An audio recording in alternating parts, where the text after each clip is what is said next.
இந்த உலகத்தில் எனக்கு எதுவுமே இல்லை, என் நாடகத்தை முடித்து வை, என்னை உன்னோடு கூட்டிக் கொண்டு போய்விடு ஐயனே. ஓம் நம பரமரிஷிப்யோம் நம பரமரிஷிப்யாம். ஹரி ஓம். குருர் பிரம்மா குருர் விஷ்ணு குருதேவோ மகேஸ்வரः. குரு சாட்சாத் பரம் பிரம்மம் தஸ்மை ஸ்ரீ குருமூர்த்தயே நிமைதம் ஸ்ரீ தக்ஷிணாமூர்த்தயே. ஓம் சிவாய நம. இன்று அர்த்தமுள்ள சிறுகதைகள் அந்த தொடரில் நம் வாழ்க்கையில் நாம் அனுபவிக்கும் அனைத்து வெளிப்புற அனுபவமும் மூளைக்கு மட்டும்தான், இதயத்துக்கு அல்ல. இது தெளிவுபடுத்துறதுக்காக ஒரு சிறிய ஆழ்ந்த அர்த்தமுள்ள சிறுகதை, அதை இன்னைக்கு நாம பார்க்க போறோம். இன்று நம்ம பார்க்க போற வாக்கியம் ஒரு சாதாரணமானது தான், ஆனா அதுக்குள்ள ஒரு பெரிய ரகசியம் இருக்கு. வெளி அனுபவம் மூளைக்கு தான், இதயத்துக்கு அல்ல. நீங்க யோசிச்சு பாருங்க, நாம நாள் முழுக்க என்ன செய்யறோம்? காலையில எழுந்ததுல இருந்து பார்க்குறோம், கேட்குறோம், சாப்பிடுறோம், பேசுறோம். இது எல்லாமே அனுபவம் தானே.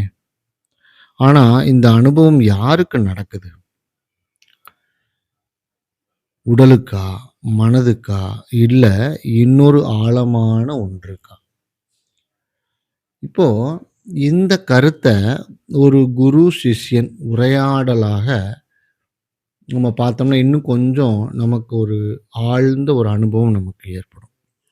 ஒரு சிஷ்யன் இந்த கருத்தை பத்தி குரு கிட்ட உபதேசம் கேட்கிறார். அதுக்கு அவருடைய சில சந்தேகங்களை சீடன் குரு கிட்ட சொல்றார். அதுக்கு குரு விளக்கம் கொடுக்கிறார். குருவே, நாம எல்லா அனுபவம் நம்மது தானே, அப்போ இது மூளைக்கு மட்டும் அப்படின்னு சொல்றது எப்படி அப்படின்னு குரு கிட்ட சீடன் கேட்கிறார். அதுக்கு குரு என்ன சொல்றார்? அதுதான் நாம இப்போ பார்க்க போறோம். ஒரு சின்ன கதை சொல்றேன். ஒரு மனுஷன் இருக்கிறான். அவன் உலகத்தையே சுத்தி பார்க்குறான். பெரிய பெரிய மலைகள், கடல்கள், அழகான நகரங்கள், காடுகள், பெரிய பெரிய மரங்கள், வித்தியாசமான விலங்கினங்கள் எல்லாத்தையும் பார்க்குறான். அந்த பயணத்தை முடிச்சுட்டு அவனுக்கு வீட்டுக்கு வந்தபோது எல்லாரும் கேட்குறாங்க, உனக்கு ரொம்ப சந்தோஷமா இந்த பயணம் இருந்துச்சா அப்படின்னு கேட்குறாங்க. அவன் ஒரு நிமிஷம் அமைதியா இருந்தான். பின்னால சொன்னா, எல்லாம் பார்த்தேன், ஆனா உள்ள ஏதோ ஒரு ஃபுல்ஃபில் ஆகாத மாதிரி, ஒரு சிறிய வெறுமை இருக்கிற மாதிரி இருக்குது அப்படின்னு சொல்லி முடிச்ச உடனே சீடன் குரு கிட்ட கேட்கிறார், அது ஏன் குருவே? அவனுக்கு எல்லா அனுபவமும் கிடைச்சது தானே அப்படின்னு சொன்ன உடனே அதுக்கு குரு சொல்றார், அதுதான் இங்க முக்கியமான விஷயம். அவன் அனுபவித்தது வெளியில இருக்குது, ஆனா அவன் தேடியது உள்ள.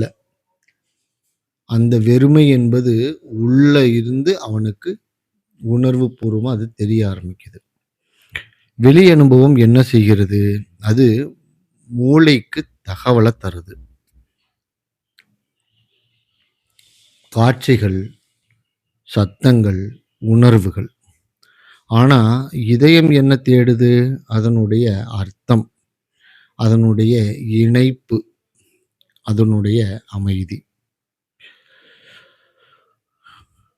திரும்ப குரு தொடர்றாரு, நீங்க ஒரு இனிப்பு சாப்பிடுறீங்க. முதல் 2-3 வினாடிகள் ரொம்ப சந்தோஷமா இருக்குது. அந்த இனிப்பு சுவையை நல்லா உணர்றோம். அதுக்கப்புறம் அதே இனிப்பு தொடர்ந்து இருக்கா? அதே ஒரு சந்தோஷம் நமக்கு இருக்குமா? இல்ல அது சலிப்பாகுமா? அப்ப சீடன் சொல்றான், "சலிப்பு தான் வரும்" அப்படின்னு சொல்றான். அதான். மூளை புதியதை கேட்கும். இதயம் நிலைத்ததை தேடும். மூளை இன்னும் வேணும்னு நினைக்கும். இதயம் நிறைவு வேணும்னு நினைக்கும். மீண்டும் குரு என்ன சொல்றாரு? இப்ப இன்னொரு ஒரு சின்ன கதை சொல்றேன். ஒரு சிறிய குழந்தை இருக்குது. அவனுக்கு ஒரு பொம்மை வாங்கி தர்றாங்க. அவன அத அந்த பொம்மைய பார்த்து ரொம்ப சந்தோஷமா அது கூட விளையாடுறான். 2, 3 நாளைக்கு பிறகு அதே பொம்மைய தூக்கி எறிஞ்சிடுறான். ஏன்? அப்படின்னு சீடன்ட்ட கேட்கிறார். உடனே சீடன் என்ன சொல்றாரு, அந்த குழந்தைக்கு அந்த பொம்மை மேல ஒரு ஆர்வம் குறைஞ்சிருச்சு. போர் அடிச்சிருச்சு. அப்ப குரு சொல்றாரு, "சரியா சொன்ன. அது மூளையின் தன்மை.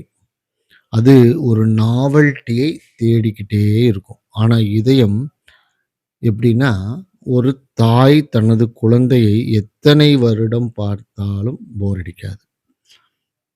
அது மாதிரி தான் அது அனுபவம் அல்ல. அது அன்பு.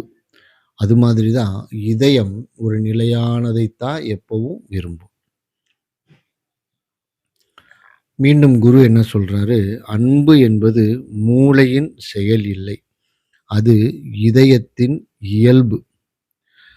உடனே சீடன் கேட்குறான், "அப்படின்னா குருவே நாம அனுபவிக்கிற சந்தோஷம் எல்லாமே தவறா நம்ம யோசிக்கிறோமா? ஃபால்ஸா?" அப்படின்னு கேட்குறாரு. உடனே அதுக்கு குரு சொல்றாரு, "இல்ல, அது தவறு. அப்படி இல்லைன்னா அது முழுமை இல்ல. அது டெம்பரவரி. அது வெளி விஷயம் சார்ந்தது. ஒரு படம் பார்ப்போம். அதில நாம அழுவோம், சிரிப்போம். ஆனா படம் முடிந்ததும் அந்த உணர்வு போயிடும். இதயம் என்ன செய்கிறது தெரியுமா? அது பார்க்காது. அது உணர்கிறது. அது கம்பேர் பண்ணாது. அது ஏற்றுக்கொள்கிறது. அது எதையும் கண்ட்ரோல் பண்ண நினைக்காது. அது எல்லாத்தையும் விடுவிக்கிறது." அப்போ சீடன் கேட்குறான், "ஆசானே, குருவே, இதயத்தில் எப்படி வாழ்வது?" அதுக்கு குரு என்ன சொல்றாரு, "முதலில் ஒரு விஷயத்தை நாம நல்லா புரிஞ்சுக்கணும். நான் அனுபவிக்கிறவன் அல்ல. நான் ஒரு சாட்சி. வெளி அனுபவம் வருது, போகுது. ஆனா நீ அங்கேயே தான் நிலையா இருக்கிற." ஒரு கடல் பற்றின ஒரு எடுத்துக்காட்டு பார்க்கலாம். அலைகள் எழுது. அது வெளி அனுபவம். ஆனா கடலின் ஆழம் எப்படி இருக்குது? நிசப்தமான அமைதியா இருக்குது. அந்த அமைதி தான் இதயம். அப்போ குரு இன்னும் ஆழமா சில விஷயங்கள சொல்றார்.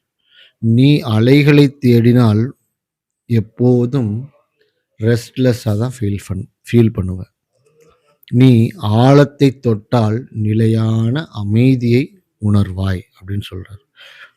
அப்போ சீடன் என்ன சொல்றாரு, "சரி சாமி, அந்த அமைதியான நிலையை நான் உணர்வதற்கு எந்த மாதிரியான பிராக்டிஸ் பண்ணணும்?" அப்படின்னு கேட்ட உடனே அதுக்கு குரு சொல்றாரு, "முதல்ல நமக்கு வரவேண்டியது அவேர்னஸ், கவனிப்பு. ஒரு மெதுவான அல்லது அமைதியான, பதட்டம் இல்லாத ஒரு வாழ்க்கை முறை. நாம் நம்மளுடைய சிந்தனைகளை உள்நோக்கி, நமக்குள் நோக்கி திருப்பி அதை ஆழ்ந்து கவனிப்பது. உதாரணம், நீ சாப்பிடும்போது டேஸ்ட்டை மட்டும் அல்ல, அந்த தருணத்தையும் உணரணும். நீ பேசும்போது வார்த்தைகளை மட்டுமல்ல, அந்த உணர்வையும் கவனிக்கணும். அப்புறம் ஒரு நாள் நீ கவனிப்ப, வெளி அனுபவம் எல்லாம் சர்ஃபேஸ்ல தான் நடக்குது. உள்ள எப்பவுமே எந்த ஒரு சலனமும் அற்ற அமைதி தான் இருக்குது. அது எப்போதும் இருந்தது. ஆனா நீ தான் அத கவனிக்கல." அப்படின்னு சொல்றார். இப்போ இதுலேருந்து நம்ம என்ன தெரிஞ்சுக்கிட்டோம் அப்படின்னா, வெளி அனுபவம் மூளைக்கு மகிழ்ச்சி தரும். இதயம் மட்டும் தான் அமைதி தரும். மூளை எப்போதும் தேடிக்கிட்டே இருக்கும். இதயம் ஏற்கனவே நிறைந்து தான் இருக்கும். நீ வெளியே அனுபவிக்கலாம், ஆனா உள்ளத்தை மறந்து விடாதே. ஏன்னா அனுபவம் முடியும், ஆனால் இருப்பு எப்போதும் நீதான். இதை ஆழ்ந்து புரிஞ்சுக்கிட்டோம்னா நம்மளுடைய வாழ்க்கை எப்பொழுதும் இதயபூர்வமாக சலனமற்ற அமைதி நிலையிலேயே இருக்கும் அப்படின்னு சொல்லி குரு இதை முடிக்கிறார். ஓம் சிவாய நம.